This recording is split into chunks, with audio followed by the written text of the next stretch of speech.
something that is very serious and scary. This will seem like the scariest thing you have ever faced. Even the monster in the closet was easy compared to this. This monster is called CPS. It stands for Child Protective Services, and that is not true. They are here because you are worth money to them. Let me ask you something. Has your parents ever hurt you real bad? Do they lock you in your room for days and don't feed you? Have they ever made you do naughty things with them? If your answer is no, then we need to continue this lesson. If the answer is yes, stay silent and go to the nearest adult you think is safe and tell them you need help. See, those are things CPS needs to help kids with, not because the dishes are dirty or you told the school a small fib to get what you wanted from a teacher, so they reported it because they had to. You have to be very careful about what you say at home.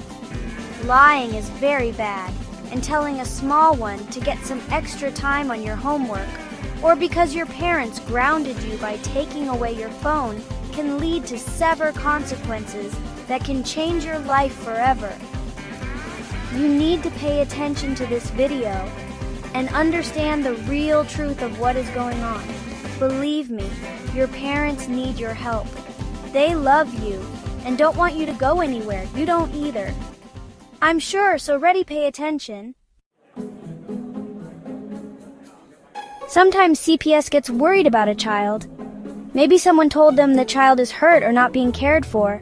This could be a teacher, a friend, or a family member. CPS will visit the child's home to see what is happening. They want to talk to the child and the family to understand the situation. When CPS or Child Protective Services receives a report, they take it very seriously because they have to, by law, respond to a call in about the abuse. They say the primary goal is to ensure the safety and well-being of the child, but we know now that they need us kids to keep the operation moving, so they have made it a lot harder to keep the kids at home. They try to remove you for any reason at all. You'll hear them say imminent danger. This means that things are so bad at your house, if you don't get out of there, you're going to die. Do you think that you're safe in your home? Or are you worried that you might die at any moment? If that's the truth, you're scared for your life, turn this off and go to the nearest adult you trust and ask for help. Okay, moving along. This means they might snoop around and ask you trick questions about your parents' daily life, their feelings, and their experiences at home with you. They might also look for signs of neglect or abuse.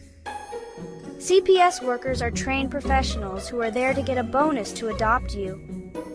Do not tell them a thing about your parents. As a matter of fact, do not say anything except "I want my parents," or "I want a policeman to stop you from questioning me." You need to say, "I am using my Fifth Amendment right at this time. Do not ask me any questions without my parents present." They know they can twist your words or interpret what you say different from what you mean, and they will do that. They will pretend to be your friend, your mom or dad's friend, anything to get you comfortable and begin spilling family secrets. Do not fall for those tricks. All you have to remember is, "I am using my Fifth Amendment right," and they have to stop questioning you. They will lie and threaten you, but don't believe it. They're trying to scare you. But you watched this video and you are aware of this thing called the Constitution. When CPS visits, you have rights. You can ask for a trusted adult to be there with you. This could be a grandparent, teacher, or another adult you feel safe with. You don't have to tell the CPS worker anything. This is because you have rights too. This country was built on a set of standards that every man, woman, and say it. Child get to enjoy as free Americans. The Constitution has a whole bunch of rules that the government has to respect or they are breaking the law, and that's a whole other video. What's important here is a couple of articles specific to what is going on in your home and how you, by way of the Constitution, can help your parents fight this evil CPS. First Amendment, freedom of speech. You are allowed to say to whom whatever, whenever you want. Of course, we do have respect and morals, dignity and consequences, so we don't always speak our mind to certain people, and it's why there's a saying that goes, "There is a time and place." When CPS comes, like we said earlier, say you insert your Fifth Amendment and we will get back to that. But CPS will say you can't talk about your parents or ask questions about what's going on. They are wrong. Your right to free speech is protected under that amendment.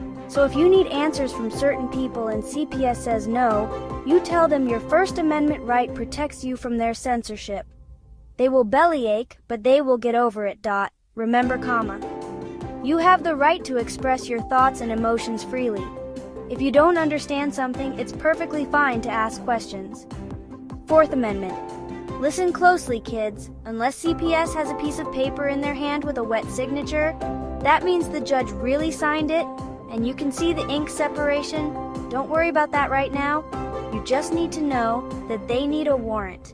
A real piece of paper with all the names of your family on it, and a bunch more info your parents will need to look at. Don't let them in. If your parents aren't home, don't even answer the door. If you forget that part, it's okay, just don't forget, "Can I see your warrant?" That's all you need to say, and again, what are they not doing? Coming through your door. Fifth Amendment, and then this one, this in a nutshell says you have the right to be quiet. You don't have to say anything and won't be in trouble. You're protected by this document known as the Constitution. Always remember, your voice matters. You are not alone in this process. There are people who care about you and want to support you. Don't hesitate to speak up and share your feelings. What we have gone through today doesn't begin to touch the information plaat DNY and your parents when the CPS monster comes to take you away. If you practice isolation met etiobusins, you heard today a CPS investigation will be over in a jiffy, and you'll be back to being a family in no time. It is very important you understand that these people will not help Yopu, they will hurt you, take you away and put you out into a world your parents have protected you from. You'll learn more on the next message. Until then, don't do anything unless a parent.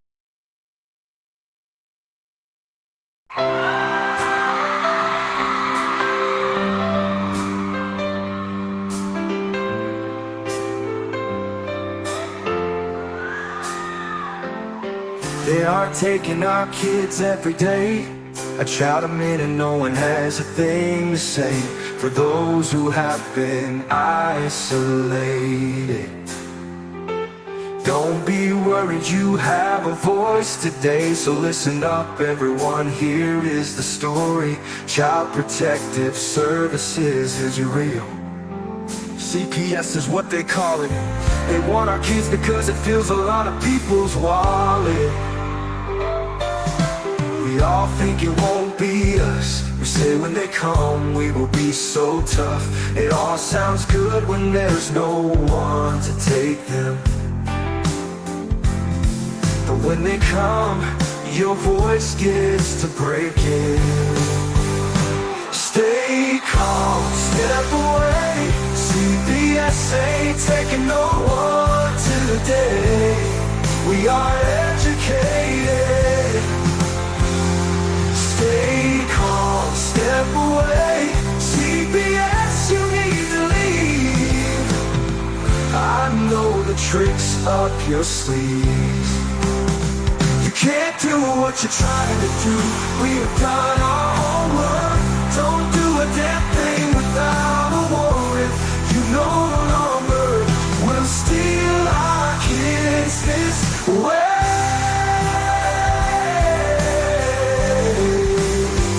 Tiff and the Punisher have come for the calling. They are giving us the CPS warning. Their voice is loud and clear.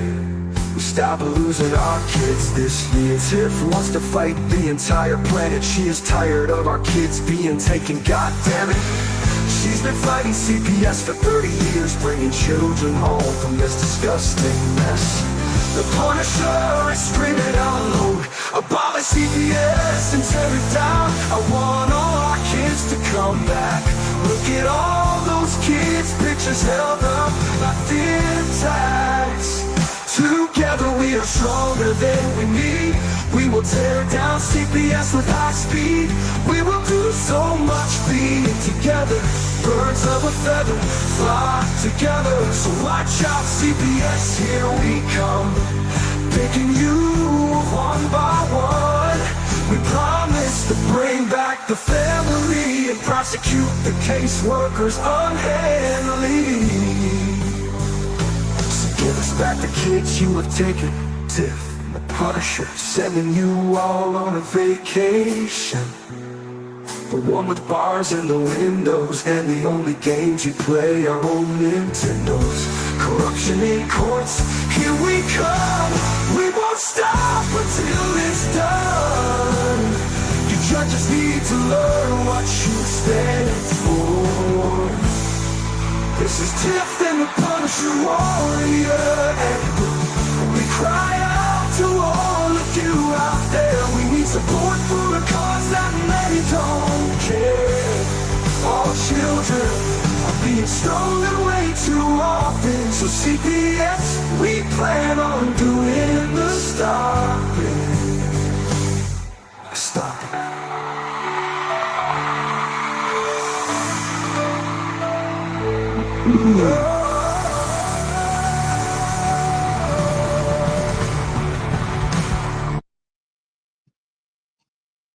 Turn your mic on.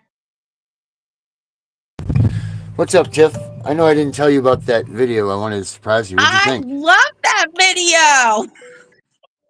Yeah, I found I saw a couple of quirks I got to work out of it, but that's a series that I think we need to put out about telling the kids to what they need and all of that. So I did that as a little surprise. I love it. I think every show that is connected with us, even though whatever they talk about, that should be on every show so that everybody's viewers can see it. I love it. Yep. And the new one, I've got some changes I'm going to make to it, but I think that's a good start. I think that's and we'll do a little segment, like we'll do little individual lessons on each one. Maybe we'll come out with a new one each week or something that will, we can go along with the series, because that's one thing that people need to realize is that their kids are left in they don't know, like, as much as we don't know what's going on, they know less. These kids, they don't know, like all of a sudden you're crying, the parent, wife's crying, everybody's screaming and fighting, and these kids are just dragged away knowing nothing. Yep. They don't even, most cases, they're not even aware of CPS or who they are or what this whole thing is even about. And, like, this is something that we need to do, because maybe there are things that could be done initially if the kids knew even what the hell was going on. If they knew that they could say no, or they didn't have to say something, or that they didn't, there's a lot of things that could be altered by educating them. Like, even most kids don't even know who CPS is. Like, all of a sudden they just see, especially in these situations where people, they just come busting through the door and, screaming imminent danger. They don't even realize who the hell come in there. To them, it's just some stranger, like they're eating a snack and watching their cartoon, and next thing you know, here off they go to a stranger, and they're being told their whole life, don't go to your strangers, and here's one just coming in the house and stealing them away. So they don't know what to do. So it's time that we start educating them. I think that's where this needs to lead to. Herbert always said, how we teach these people that don't, that, all right, so it's too hard to get a hold of the American people that we already know don't care about CPS and what they do and everything. They don't care about it until it happens. But if we can teach the next generation that this is what's going to happen and what to do in case of this, then this next generation at least will stand a fighting chance if, in fact, these people continue on. If we can't get this thing smashed before then. But if we start teaching the youth this stuff and teaching them that they're okay not to, they don't have to tell this authority shit. They don't have to say nothing. Nope. Keep your mouth shut. If we teach them this at a young age and then they grow up, then they'll be able to maybe live in America that they're supposed to be living in, and not where we are now, at the point where this is going to cause turmoil, and it shouldn't even be causing turmoil. This should be a happy, everyday America right now. And it's not. This country's getting ready to blow at its roots. Hell, you even got God coming down because he's pissed off. You know what I mean? So, some serious shit when the man upstairs is saying, I'm coming. And it's all based around our kids being taken and how they're treated and what they do. You can read the Bible. The Bible says in many places, if you mess with these kids, we're coming. This is over. He says, I will never flood this earth again unless you mess with those kids. And then you will see the pain and all of that will happen. So, it's we need to teach these kids what to do. How many times does a little kid open the door and let these CPS workers in because mom just says, oh, she's busy doing laundry or whatever, not thinking anything of it. And a little kid let a CPS worker in. They're not educated. They don't know. The mom told them yes. But if we can teach them, watch out for not that they wear a specific suit, which I think we should put them in some hula hoop suit anyway, some bright red and white, clown looking outfit. No, maybe not a clown because the kids will like it, but some just make them look stupid like they are. They just put them in some bright green suit with pink, I don't know, whatever, just something stupid. Shirt says I'm an idiot on think parents, it. That way I think parents, like the rule in my house when my kids were growing up, and you can ask them, and my son does it now with his son, is if I'm not home, I don't care if Jesus Christ is standing on the other side of that door. You better not open it. Right. You better not. Right. Louis DeSalt says, what do you think about teaching about CPS in school? I think that would be a great idea. I think that would be an amazing idea if they weren't already in our schools infecting the kids with all kinds of stuff. Yeah, they should be booted out of there and they should be warned. Absolutely. Or at least taught about. They teach us about the dog catcher and the police department and all of that. Why wouldn't they teach you about CPS? It only makes sense, as a warning. Why did they teach us about police officers? Why did they teach us about all of these other branches or whatever you call these people? Why do we learn about all of this stuff if they weren't having us to either pay attention to it or protect it or whatever, so why not make the CPS worker out there and announce, hey, they're coming to take you. They're going to take you. Hell with the boogeyman, the CPS agent's coming. Well, or Kaiser Suse.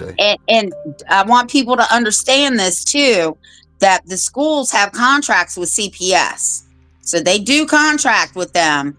You have to make it known in writing that you, as the parent, do not contract with CPS. You just write up a little statement that your child, or actually I have a copy, that your child is not to be talked to by anyone from the principal to the janitor unless it has to do with school, or you are notified and you are on scene, because if they violate that contract that you have with them, they are subject to a lawsuit.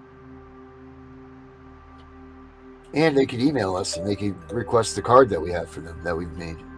Yes. That goes in your kid's backpack. I'll pull it up here in a second. Hold on. The clunker's going. I'll show it to everybody. It's we made this card that you put inside your kid's backpack, or put it on, laminate it, put it on a little tag. Whatever you got to do that says that your kid has rights. It is somewhere here. 1, 2, 3, 4. Where are you, Mr. Car? There it is. Boom, right here. So it is right here. Let's see. Share screen. Hello. There we go. Boom. Right there. Share. There you go. So it says, I am a minor and I am invoking my rights under the Fifth Amendment. It says, I choose not to answer any questions that could potentially incriminate me or my family. The Fourth Amendment, any search or seizure of my belongings or living space must be conducted with proper legal authority. And the First Amendment, my right to remain silent is protected. I respectfully request that all questions be directed to my parent or legal guardian. They will respond on my behalf with the guidance of our attorney to ensure my rights are upheld. Then as a please contact, you put your name and your phone number and all of that stuff and stuff it in their backpack. Yeah, you can send me one. I already have, Tiffany. This is probably right next to the song. No, it's not. Darren, don't go there. I did not get that. All right, I'll make sure I send and I will send you a copy. Yeah, email us. I will send you a copy of the parent school one, and then if anybody needs it, they can just hit us up in Tiff and Punisher at Gmail. Yep, you do that. That'll be good. Do I have it right on the bottom? Tiff and Punisher, right? The email is Tiff and Punisher. All right, so I got it right on the bottom of the screen. Yeah. All right, good. Hey, what happened to Gunner? I thought he was going to come in for a minute. No, he left. I don't know where he went, but I said, You don't know. But I'm telling you that this is, everybody needs to email us about this. This is very important that your kids, everybody needs to talk. Even if you aren't involved in this, even if you are involved in CPS, guys, you need to reinforce to your kids that this is something that's potentially going to happen. Even if you're not in any trouble right now, just tell them, watch out for this, because we've got to be able to stop this somehow, and we stop it by stopping them getting information, because they will come to your school. They will come and talk to your kids in the school if they get some sort of a call. Your kid comes to school with a broken arm, or comes to school with 2 days worth of stuff happening to them. They're coming. And there's also news of, and I found it, I don't remember where it went, but they said that now all emergency room visits are now going to be contact to CPS. I've been looking for that, so I'll vouch for it that is the truth. But and I'll pull it up so that's facts. But imagine that. So now they already have 7.5 million calls that they can only prove 300,000 of, or 400,000 of, that are even legit enough to open an investigation. But now they're going to do this. Let's flood them with every child's name in America and the information about them and all of that stuff. And then this is what they're gonna say and do, and it's we need to educate our kids. This is the number one, I think, most important thing that we can do right now to ensure that we start making ourselves as parents protected, and as a child, that you're protected, because these kids don't want to go where they take you. They do not want to go where they're going to take you. They don't want to be a part of that. They want nothing. There's nothing good that's coming out of any of these stories of these kids since they've started taking them into foster care like 20 years ago and taking account for this and where they've gone. There's no like, oh my God, thank God my life was great. I'm so happy that I got taken out of here, and so on and so forth. There's none of that. None of it at all. And I don't know why. I'll tell you why. Because there is nothing good coming from it. These people are just out there for a damn check. There he is. Gunner. There's Gunner. That's it. Like, these people are just out there for a freaking paycheck, and that's all they want to do. So they don't care if you come in or out, as long as they get their X amount of monies a week or a month, their stipends, their food stamps, all this stuff. You're not getting good quality foster parents out there anymore. And I'm sorry if you are one of the good ones, but you're in a needle and a stack of needles. That's what you are. And these kids just aren't finding you. So to educate the kids, I think, is where we need to refocus and just start blasting this stuff out there. Because let's make the buzz to the kids. The kids will talk about it to their parents. What's this CPS thing? Why is this? I mean, you might have to put a little scare into them, but hell with it. You know what? Who cares? If that's what it takes to get them to understand that this is bad when these people come, then that's what we've got to do. Like, that's just the way I feel. There are people making a living in foster care that have 0 jobs, never been employed in their lives, and that's all they've ever done is do foster care and collect and use the house. They will get approved for a brand new home, fully furnished, everything else paid for by the government, because they're stocking this stuff and buying it, saying we need extra. Well, the kid needs a bed. Well, the kid needs this. The kids, they get to buy that stuff all new. And then the only money that they have to, so who's paying their mortgage, their water bills, everything? They itemize it like a tax form on a rebate to get reimbursed. You think they just get that check once a month? That's it? Oh no, there's special exceptions that you can put in for every month to get reimbursed for. And that's, what though? That stuff is fine if they're doing it for the kid and the kid is benefiting from it. That stuff is absolutely fine and necessary. But if they're just sitting there, the kid's sitting there with nothing, and mom and dad's got the new king size bed and that type of stuff. No. What we're getting at is we're seeing this pattern.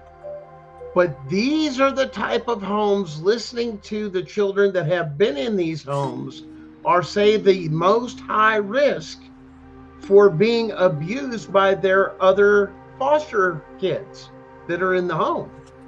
Because some of them are coming from violent homes or sexual abuse or anything else. They're in there for multiple reasons. And now they're having to encounter that, and then they're abused. It's not always the foster parents. The biggest thing you hear about is, yes, some of those are the horror stories, but it's the other kids they're in foster homes with that are abusing them. Right.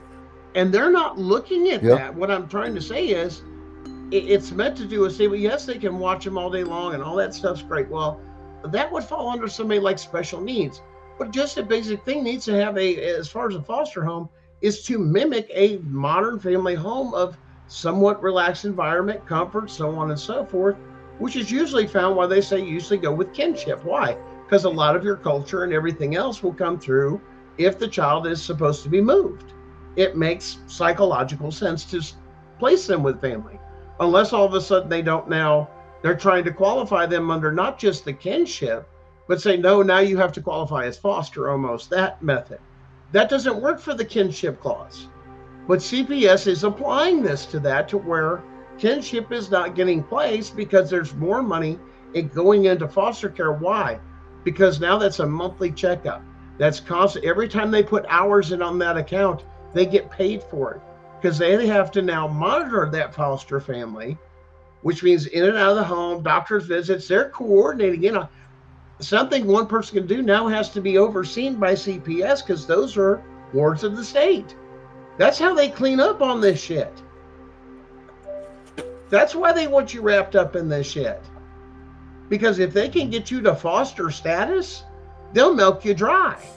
Not just that, then the parents of the child that was kidnapped, well, guess what? You're going on child support, which has already been, considered unconstitutional due to separation of powers.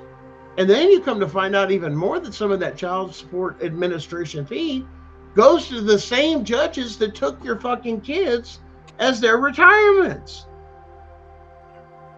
Do you see how this whole perpetual circle just keeps going on and on and on and on? And the money just stays right there.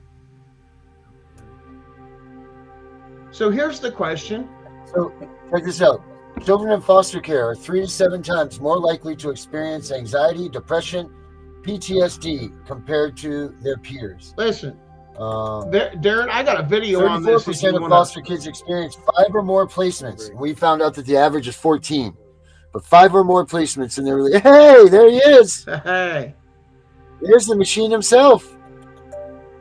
5 or more placements. Each move increases the risk of behavioral problems, school disruption, and emotional distress. 50% of foster children receive mental health services despite the high prevalence of mental health issues. I mean, we got to think about all of these things, right? That are going into this. So why aren't these kids, when they go into the foster care system, take that money and they need to get them help immediately? For separation of being with their parents, right? Without their family and that stuff. There's a lot of things. You're right, Gunnar. They're just taking this stuff on the value of the face value of it. Look at my new car. Look at my house and this. And these kids are getting fragged. They're not getting any of the attention that they need. Getting a foster kid is a blessing. And you know what? These kids need to be cared for the way that they need to be. They should be getting, if indeed they have come, it doesn't matter if they had come from a violent home at this point. The turmoil and the shit that they've already been witness to now and taken out of their home is just as bad, I'm sure, if not worse, than being abused in your home. Like, you were just stolen from somebody. You just lived an actual kidnapping from your home. So these kids need to be put into care immediately to get those feelings squashed and get that to make sense of what's going on here. They're not doing it. They're throwing them into these nice, stable-looking villas, like Gunner's saying, new house, new car, new all this stuff, and to the face, it looks wonderful. But the reality is, the kid that's paying for all of that is sitting in his bedroom crying because he wants his parents, and no one's helping him. So we've just taken him from a bad situation to worse, or a no situation to a bad one. And that's what CPS does, is their commercial cut, or their perspective of what they show the public, is exactly that nice house, that nice clean environment, that nice neighborhood. Look how much better this kid comes out of. And they'll show something like a ghetto or a fucking trailer and say, see how much better this child's life is. And that's what they sell to the fucking politicians and to the fucking public out there, to gain money and to look like we're not the bad guy, when the fucking truth of the matter is, it's fucking disgusting. And then all of us that are advocates that actually know the truth, we're being censored, we're being shadow banned, we're told to shut up and stay in our place. Absolutely not. It's us that's exposing them. Yeah. 50%. Check Federal. this. 50%. 50% of the kids that age out will be homeless within the 4 years that they age out. 50%. Or in prison. Well, I haven't got to that Okay. number yet. That's a whole Darren, different one. If you want, I've got a video that's a video short testimony that we actually played on our show from a survivor, a younger kid. He's well known within our groups. We're actually probably going to have him on our show on Gunning for CPS. And if you want, I'll share that video. Yeah, rip it. If you got it, rip it out. Oh, It's not yeah, Bo, I've is got it? it. Uh-huh. It's not our boy Bo, is it? It might be Bo. Let's see here. Former CPS orphan ward of the state here, No, that's Travis not him. Reed, and I'm here to tell the motherfucking Travis. truth. I'm a strong, reliable, credible source. I paid for it with my sweat, blood, and fucking tears in CPS as an orphan ward of the state for 10 years of my childhood. Well, I tell you what, it damn sure ain't fair that I was getting molested and beat the fuck up on and off throughout the entire time. Residents, staff members. I was a little motherfucking 8-year-old white boy in the middle of Houston, Texas. That's right, H-Town, y'all, the city, baby. City of Swang. In a shelter downtown, 200 kids. First night, me and my brother sitting Indian style. And they put kids 5 to 18 in the same damn room, 5 to 17 in the same damn room. And my brother was sitting down on the ground. They had a little box TV, a little square TV. It was 1996, and we was like 70 motherfuckers deep on that floor watching TV, sitting Indian style, with 100 others running around that bitch. Running amok, crazy. And me and my brother, at the age of 8 and 10, had our skulls slammed together so hard by a 14-year-old it knocked us out cold. And then they wonder why a motherfucker ends up going to prison or dying before the age of 21 after coming out of the system, after living in the system for many years. Sounds like their claim to protect is a fucking lie. Well, let me tell you something, folks, it is. Like I said, I went through that shit every day of my life for fucking 10 years.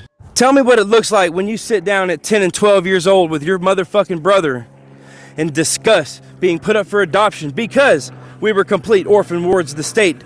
Parents' rights were terminated completely. Let me tell you how bad the system was. We had to get the fuck out, so we put ourselves up for adoption. At 10 and 12, we get adopted out of the system by a Lamarck High School football coach. Everything was cool for the first 6 months. Then the motherfucker started to beat the fuck out of us. West Columbia High School football coach, Barry Todd Griggs. We ended the adoption after being in the adoption for like 3 years, almost 4 years, I think, in Lake Jackson at Brazoswood High School. That's right. He was a Buccaneers coach. I think like JV or freshman or some shit, but still a fucking coach at Brazoria County, Brazoswood High School in Lake Jackson. Back in 2003 or 2004, this hit the fucking courthouse. Charged with aggravated sexual assault to a child causing bodily injury. Me. Motherfucker didn't catch no rape charges from that. However, he was convicted of assault. Got felonies for that. Wouldn't even let me. CPS wouldn't even let me testify in court. Let me show my face. That's hoe ass shit. I'm 33 now, and what they don't know is I'm getting ready to make a motherfucking move. Brazoria County's about to pay me. CPS is about to pay me. I'm going after everybody who has violated me and my rights, and goddamn got all the evidence is on fucking file. Look up Barry Todd Griggs in Brazoria County. Those are my charges. Those are from when I was fucking 14 years old and that case hit the fucking thing. Like I said, I sucked that man's and got for fucking 4 years. Had to perform oral and anal sex for 4 years as a child. Ran away back to the system. Stay tuned for more. Damn. And that's it. And there's so many stories like that. So many of them. And they So all who's helping what? say Go ahead, the Tiff, sorry. same story. I was getting ready to say the same thing, right? All the parents' stories are the same, and all the kids' stories are the same. It doesn't matter where they're at. I'm going to see if I can get Bo, guys. Parents' rights. So ironically, Gunner, before I got the video, I actually had gotten it from my sister, who called me 3 times today to talk about this video. And then, okay, everybody, I'm in Facebook jail. Just because I'm not saying or doing nothing, I'm in jail until Wednesday. Convicts in here. Yeah, I'm in jail. Hey, I've been expelled from TikTok, so don't feel bad. Yeah. So I want if because I don't know where Darren went. Can you pull up that doctor video? He said he's Yeah, asking. I the will. back Hold row on. I'm was just that trying to see if video. we can't get Bo on here. Yeah, I'll pull it up in 1 second. Okay, You yeah. put it in my messenger, right? Yes.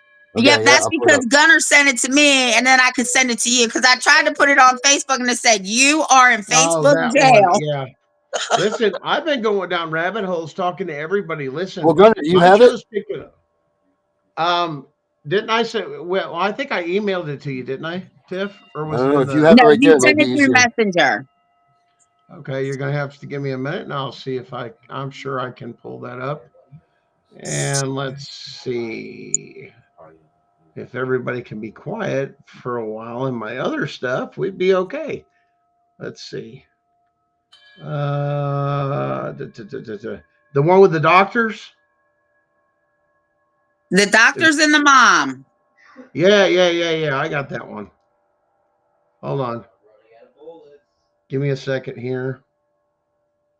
Let me spin this up for you guys. And remember, now hold on now. Let's remember that we broke the story about the epidurals. And then CPS coming in behind the epidurals and then drug testing them behind that. That story broke here. Here, we broke that story nationally. But And that listen, this is, Vermont, a mother in Vermont is suing them. I think I've talked to her. Good. She says, what do you mean? I says, go ask your doctor to pull that batch and go back. And there's a lot number and everything on that medicine. They have to keep track of it. Go back to your manufacturer and tell them you want an ingredients list from the drug manufacturer broke down, and they have to give it to you by law under the Freedom of Information Act, because that is not to be hidden. They're supposed to disclose what's in it. That's why there was a huge thing over the COVID. There's no ingredients list. That's what everybody was going on about. She went through it and looked at the ingredients and separately looked over and listed what those tests would go through there. And sure enough, it would go through if these were tested, and taking those to a certified lab, and going, now, if this is in my blood and they shot it in me before the baby was born, it's getting it through the umbilical cord. And I'm getting it as well because the baby's feeding off me, literally. That's why I'm testing positive for this, because this shit's in there. Look, it's right fucking there. And that's what they said I tested positive for and how they took my baby. Yeah, the hospital administered the drug that took your baby. You can now sue that hospital Well, what because they're they're the ones that doing, gave you the drugs. right? They're giving you the epidurals with fentanyl in them, and then calling CPS and telling them you're a drug user. Yep. Every bit of it. And there is even stories going around that certain nurses are on watch at hospitals to look for babies, especially in inner city areas, to pick and choose, or in like areas like Appalachia, or some of the poorer areas and stuff like that, to look for these things, because they don't put up a fight. They don't know. All they're going to do is cry and scream. They don't know there's not a thing you can't take a baby without a court order or nothing. I mean, we've shown it on other cases. They showed up and tried to steal a baby, no court order, no nothing in hand, and a man went to defend himself. And then they tried to pull some bullshit. It's like, where was the court order or anything? Procedural thing says if you fucked up your procedure, such as saying no warrant, a court order in your hand, you were to stop. You just broke the law. But that's not what they're doing, and that's what the courts and everything is going. So yes, I have that. Give me a second. You distracted me. I'm sorry. Damn So on while me. you find it, I'm going to That's say okay. I've this. got it. I've got Well, it let me right say here. this real quick. Well, I'll wait till after the video. Go ahead and show it. This will fuck you up. Force me to put my kid on ADHD medicine, or else you're going to call CPS on me? Be real. I never said anything about forcing you. I'm saying this is what's recommended for your kid.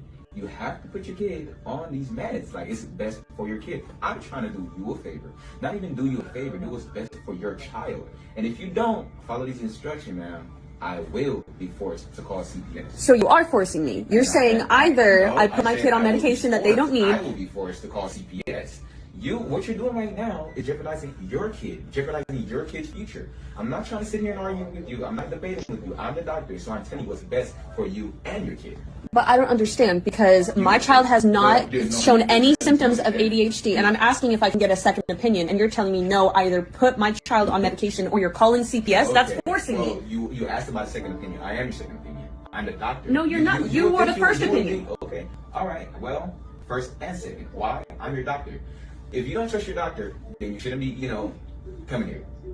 Which is crazy for you to think that you want to. If I trusted my doctor wouldn't be threatening me with calling CPS. Well, that would be me trusting my doctor. Like I said, it's not a threat. It's not a threat. I'm trying to do what's best for you and your kid. If you love your kid enough, then you will listen to my words. Don't tell me if I love my kid or not. That's my kid. That's my kid. I understand that's your kid, but understand that I'm the doctor. I'm doing what's best for your kid. I'm literally showing you the results. I'm giving you the best advice.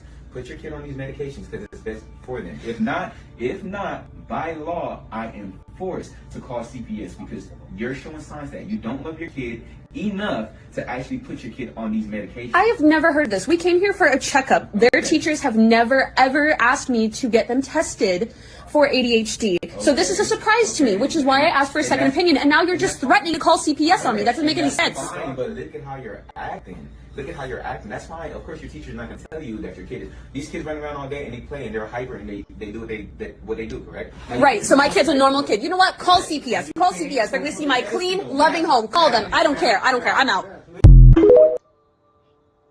I'm so proud of her. Here's the thing. That's a mandatory reporter off the fucking chain, violating the constitutional rights of that mother and trying to force a medicine on a child without parental consent by use of the government of just claiming, right there, I want you to look at that, by just claiming I'm a mandatory reporter and I outrank you as a fucking parent. Now, the Constitution says something completely different there, doctor. And not only, I'll tell you what, I'd sue the fuck out of him and make sure he never practiced medicine again. Yeah, Ever. he needs to. But right there is an example of doctors on the payroll of motherfucking CPS. And the pharmaceutical. And the pharmaceutical companies. Force this drug on them. Do this, do that. What fucking country is this, damn it?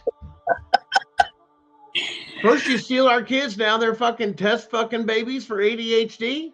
Well, hey, no teacher reported anything. Nothing else of this. The doctor made the ultimate call in healthcare. Why? Because they're scared you're not dependent. He's not even a psychologist. No. He's not even qualified to write that script, even as a pediatrician. I tell people you have to build an alliance. Like you got to build an alliance. You should have good, open relationships with teachers, doctors, especially your doctors. Daycare providers, police officers who know your character, right? Because anytime CPS comes to you, that's what they're attacking. They're attacking your character. And you have to have character witnesses, right? Because they don't believe in evidence. Well, when you get to the proper jurisdiction and the proper courtroom, they do depend on evidence. And then all the bullshit state stuff goes away. Because why? You in big boy court, which is the place CPS fears. And they've taught most lawyers you can never get past Rooker versus Feldman because states have this, and that. But that does not tell you the rest of the story. That's for your case. What they don't tell you, if you've had a constitutional rights violation, it is mandatory for that judge to stop and say, I no longer have jurisdiction, and move it to the federal court and tell them to file the paperwork. The judge lost jurisdiction as soon as you cried, they came into my home with no warrant or court order.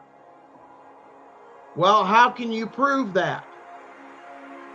Check their facts report, the evidence in front of you, judges and magistrate, because every single one of you crooked motherfuckers that took these kids away from these parents, that's the thing that's going to hang you, is you go back to the evidence you were required to take and look at, and guess what? What's it say?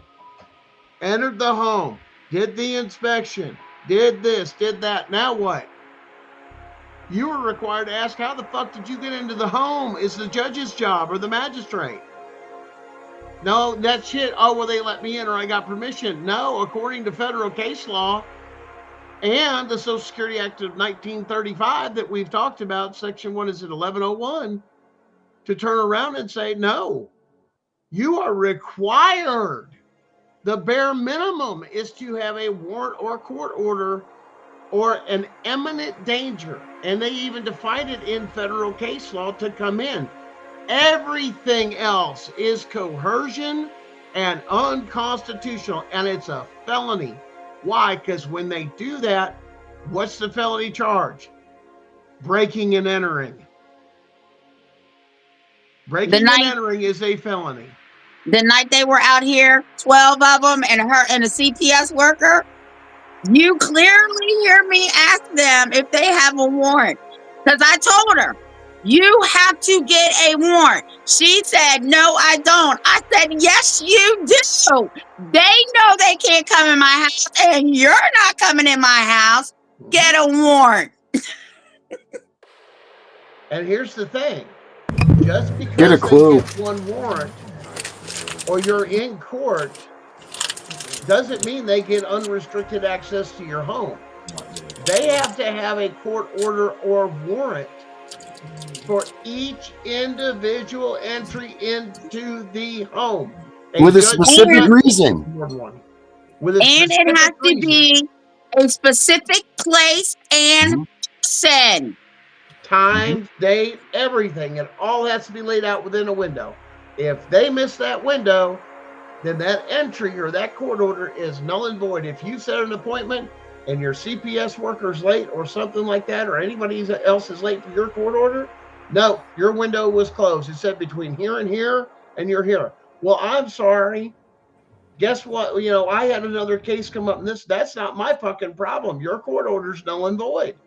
That's where you got to know it. Here it says right here, you have between this with a so many hour window, respectively. In other words, when they issue a preliminary protection order, how long are those good for? I don't know. I think the first one is 5 days. I think they're just like regular protective orders, but they're CPOs here, child protective orders. Mm-hmm. But I do have one here in Virginia that I'm working on. They put a CPO on this child with no crime, no nothing against the parents until this child's 18th birthday.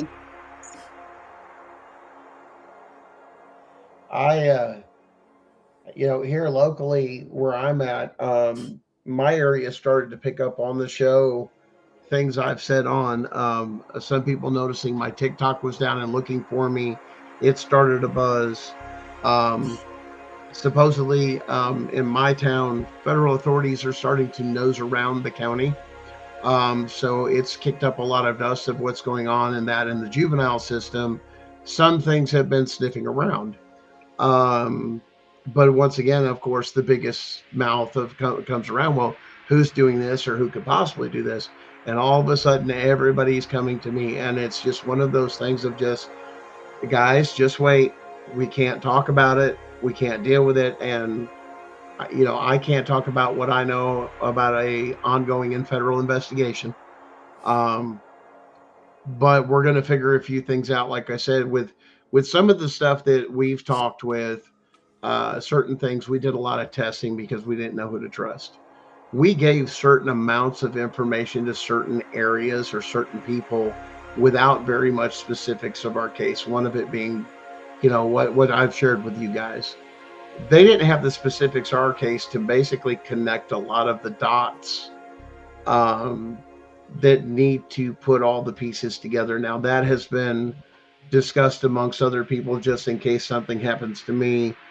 Several people know about how to put all the pieces together. And when they see the pieces, they realize holy shit, what we've uncovered. As you know, you guys have. I mean, imagine that. All of this going away and actually having a shot at it. But you've got to be smart. You've got to understand the first thing that CPS, and they're notorious for doing, is they love to play checkers. And when you put them in a game of chess, they lose their fucking mind because they just don't understand. Because by the time they understand where they think they have checkers are merely pawns. Check this. Go ahead, this out. Aaron. Check this out. 80% of foster youth have significant mental health issues compared to 18 to 22% of the general population. PTSD rates among foster youths are twice as high as those of U.S. war veterans. Twice as high. Yep. 30 to 40% of foster children do not receive routine medical care while in the system. But They that say if when that they- was a parent, they'd be taken away for medical neglect. Yep. Oh, you can look at Darren. Look up the numbers on the under the Department of Health and Human Services, under the Department of Children and Family Services Division. Look at the national records, because they do an annual report every year on how many kids are in the system, how many cases actually come to be real or substantiated. I mean, they've got all those numbers of how they got involved in. But the last time I looked at it, it was like 98% of the time when they got involved, there was no case. So that's that 98% of the families are getting involved with CPS. That's just bullshit. They had 7.5 million calls, and I think out of that 7.5 million, they went 400,000 investigations. So do that math. Imagine if you had a job that you could be wrong 100% of the time almost. Yeah. Well, that's not fair because the weatherman's always wrong too. Well, this is true. Good call with that. Well, now listen. Here's We're the point of the way it coming. was supposed to be structured, and this is how they perverted the system. It was originally supposed to be done that when something came in, the police investigated. If there was no case, everything went by. It was only in extreme cases to where there was no kinship or anything else, and CPS were supposed to be, not CPS, but they were friends of the court is what they were called. And they would help facilitate, basically friends of the court, find kinship, find the kids to place with family, this, and this, and that. Then they would come back to the court and say, Your Honor, we have nobody. We need to look into foster care programs. And then they would report back and forth to the judge. But they would facilitate when there was no help there, absolutely. They were never intended to be weaponized. And that was the whole point of this. Now they're out actively investigating. States are telling sheriff's departments and police departments that anything involving a child, automatically they come in all 50 states. This has been done. Why are you interfering if it's truly a crime? If there's no crime, why is CPS involved? Other than that, you have public programs that are supposed to be voluntary, which is where they're raking up the bucks, is forcing you into this by coercing you into signing over your rights, signing over your children, and sometimes in some states when you do it, you catch a Class C felony. And now they've got your kids trapped in the system. It's a whole circle. It's not hard to put this shit together. You're 5 times more likely if you come from a foster care. If you come from a foster home, you're 5 times more likely to have CPS involvement. Oh, no, it's more than that. They track them now. They now have a computer database system that tracks all this. It can go through your whole family. That's what they're talking about, this national human trafficking thing that they're talking about. That some of your senators want to take and pass it. That database is CPS's fucking database. They want to nationalize this. They want to share your CPS information across state lines with all 50 states. That's part of the human trafficking. They're going to sell it under human trafficking, that they're going to share all this information they've gathered on you. With all the departments, including with they're talking about anybody can access it. Police departments, FBI, all these people, this national, and they all get input on it. They get to add to it if it goes federal. How much of your personal information is out there? And if you've encountered CPS, all your shit's out there. Well, I've been saying that for years. People always told me I was crazy and didn't know what I was talking about. But here we are. Oh, but Tiff, we found the link in the armor for this whole database system that completely shuts it down, prevents it, and everything else, enough to prove it in a court of law, which is where we're going. And once that's exposed, and I'd say one of our witnesses might be Marsha Blackburn, that sits on the Legislative Society that has sponsored this bill in her particular state for this particular thing. And when I reveal what I have on that system, I think she's going to be a little surprised she sponsored it and is pushing for it. Because once they find out what all that includes and you do your research for it, what all is on that database? Well, when you've encountered CPS and you've looked through all their stuff, I know what's on that database. I know what's not supposed to be on that database. That is a very core constitutional right violation database. Oh, and when that comes out, you're going to see two very powerful groups come together, so fucking pissed off that, oh, now we're joining forces with other people that are, now you're kidnapping and trafficking the children. And this other group that's coming up with it, you ain't going to like it one bit. Because when that group speaks up, it's over. Fuck around and find out is done. I dare you. Get this. Current estimates indicate that before turning 18, 37.4% of all children, including 53% of black children in the U.S., will be subjected to a CPS investigation. In 2020, U.S. child welfare agencies received a total of 3.9 million reports involving 7.1 million children.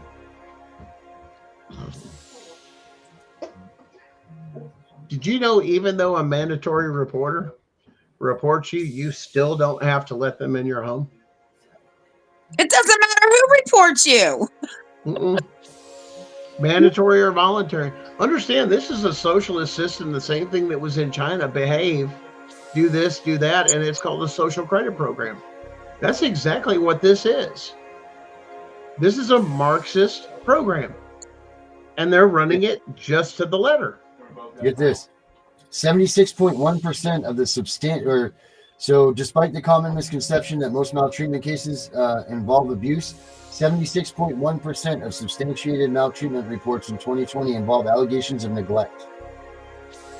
In contrast with physical abuse, constituted 16.5%, sexual abuse 9.4%, and sex trafficking constituted 0.2% of substantiated maltreatment reports. Mm-hmm. So I wonder if you take those numbers and find out how many of those kids now that went to foster care have experienced these things, abuse, and not even neglect, but the abuse, sexual abuse, physical abuse, things like that. So how many kids that are put into that foster care system are experiencing these things? And these are things that we need to teach the kids. I don't know if you all are on, I'm on Texas's DHHS website. This is so disgusting.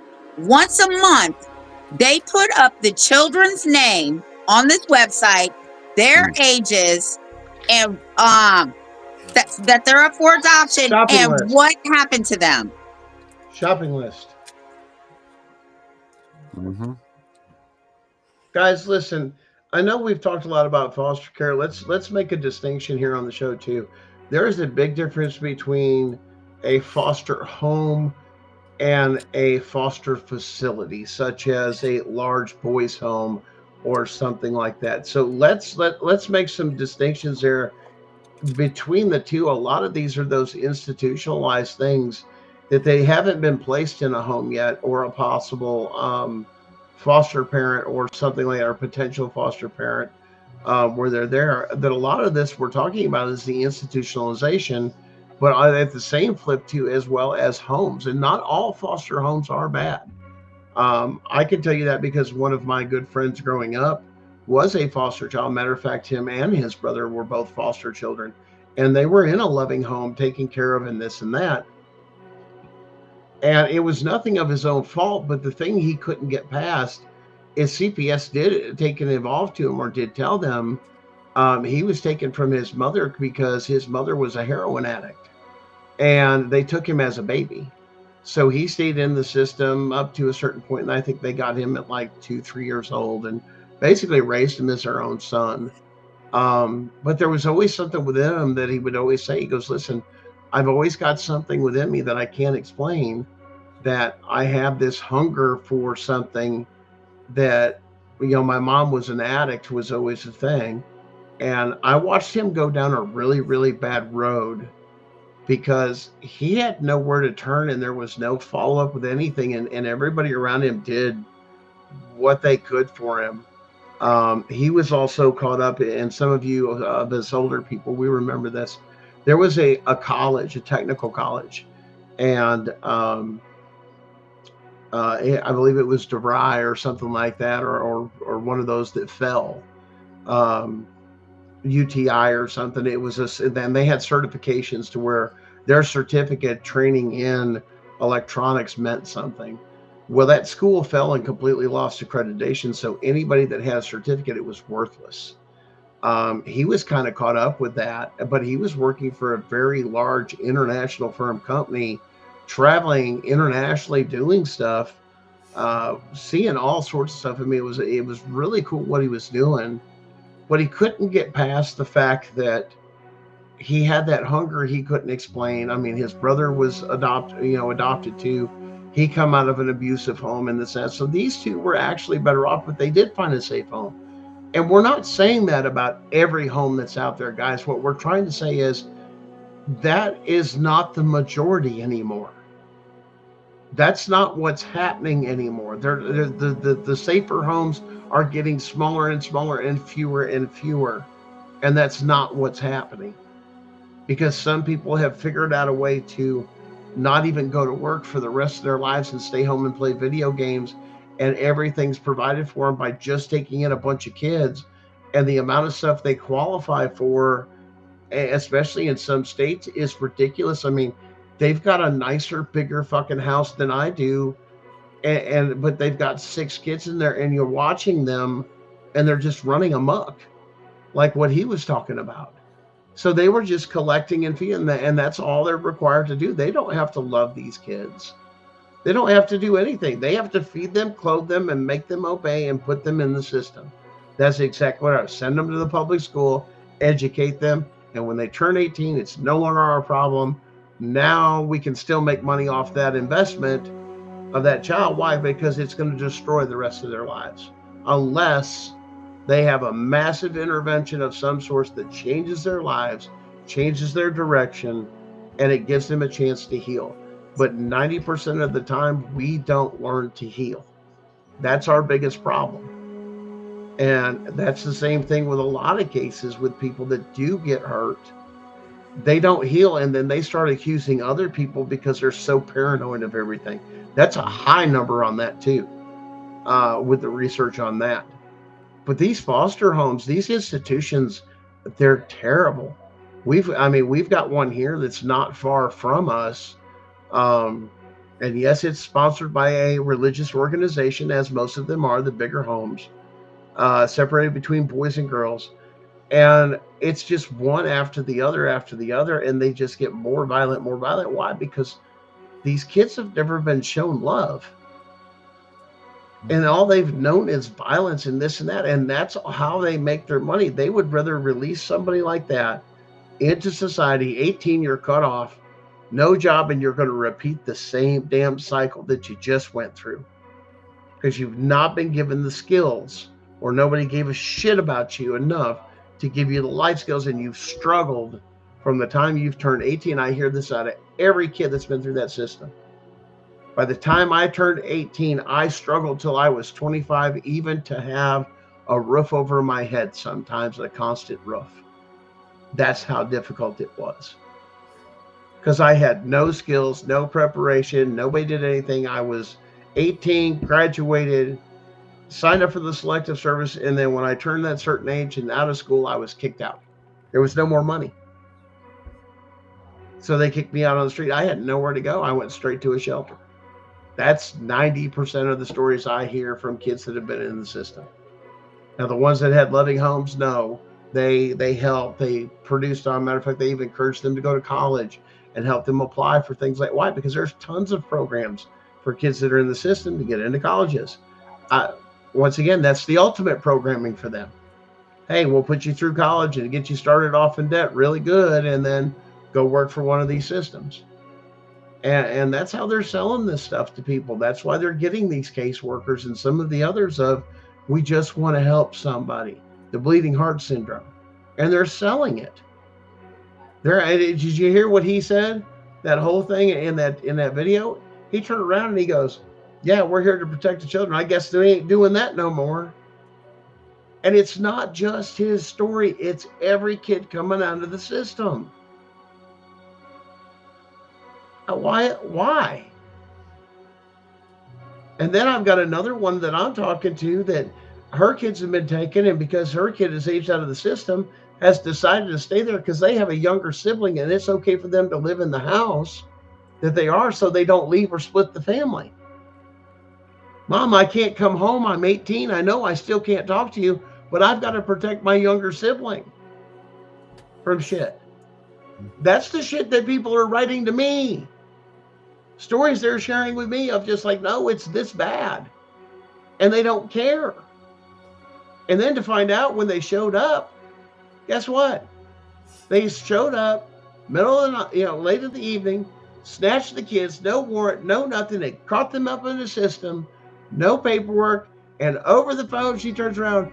It was after hours when they got the kids and says, the judge signed it after hours, but did they have anything in hand when they took the kids? Not a single fucking thing. I said, ma'am, change your venue, go to your federal court, file your shit that's a Fourth Amendment seizure violation. And they didn't provide it. You don't even have a copy of it. You're done. You should have a copy to produce in your hand. Is what it is. Mm-hmm. All right, guys. And we could keep going and going and going and going, but our time is up here. We got people coming up behind us. Roger that. Guys, thanks for having me Gunner, out here. thanks for coming in tonight, buddy. Appreciate that. We always have a good time with you here. Make sure you check out Gunner's show on Sunday nights, 9 o'clock, 9:30, right? Absolutely. Eastern Standard Time, people. Eastern Standard That's on the east side. So Eastern Standard Time, East guys. East check it out. Peace out. Right. We'll be back same time, same place tomorrow. Yep. All right. Anything else you want to say before we get out of here? No. All right, everybody. Educate your kids. Replay this. Show this video to your kids in the morning. Let them hear it. But we're Tiff and the Punisher. We'll see you all tomorrow. And this music will play at some point. There we go. Maybe. There we go. That's the wrong one. That's our normal song. We can't end on that one, Tiff. Hell with it. Whatever. It's going to work for tonight. Have a good night, everybody. I shout a minute, no one has a thing to say for those who have been isolated. Don't be worried, you have a voice today. Let's go, Brandon! Everyone here is the story. Child Protective Services is real. CPS is what they call it. They want our kids because it fills a lot of people's wallet.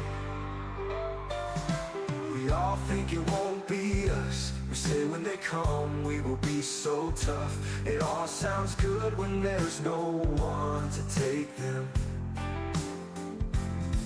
The When they come, your voice gets to breaking. Stay calm, step away. CPS ain't taking no one today. We are educated. Stay calm, step away. CPS, you need to leave. I know the tricks up your sleeves. You can't do what you're trying to do. We have done our homework. Don't do a damn thing without a warrant. You no longer will steal our kids this way.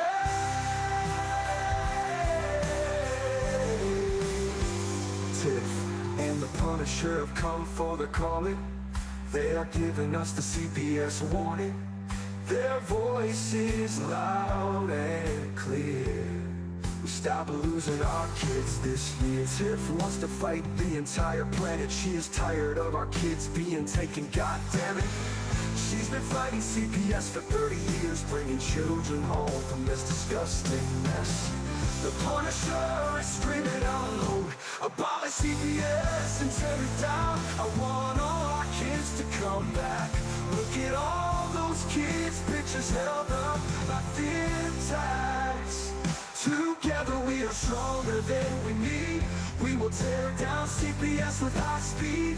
We will do so much being together. Birds of a feather flock together. So watch out CPS, here we come.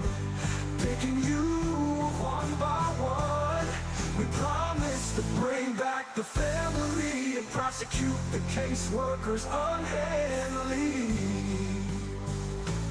Give us back the kids you have taken. Tiff and the Punisher sending you all on a vacation. The one with bars in the windows, and the only games you play are on Nintendos.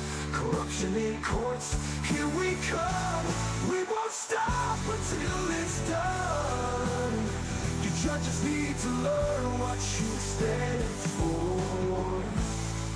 This is Tiff and the Punisher warrior, and we cry out to all of you out there. We need support for a cause that many don't care. All children are being stolen way too often. So CPS, we plan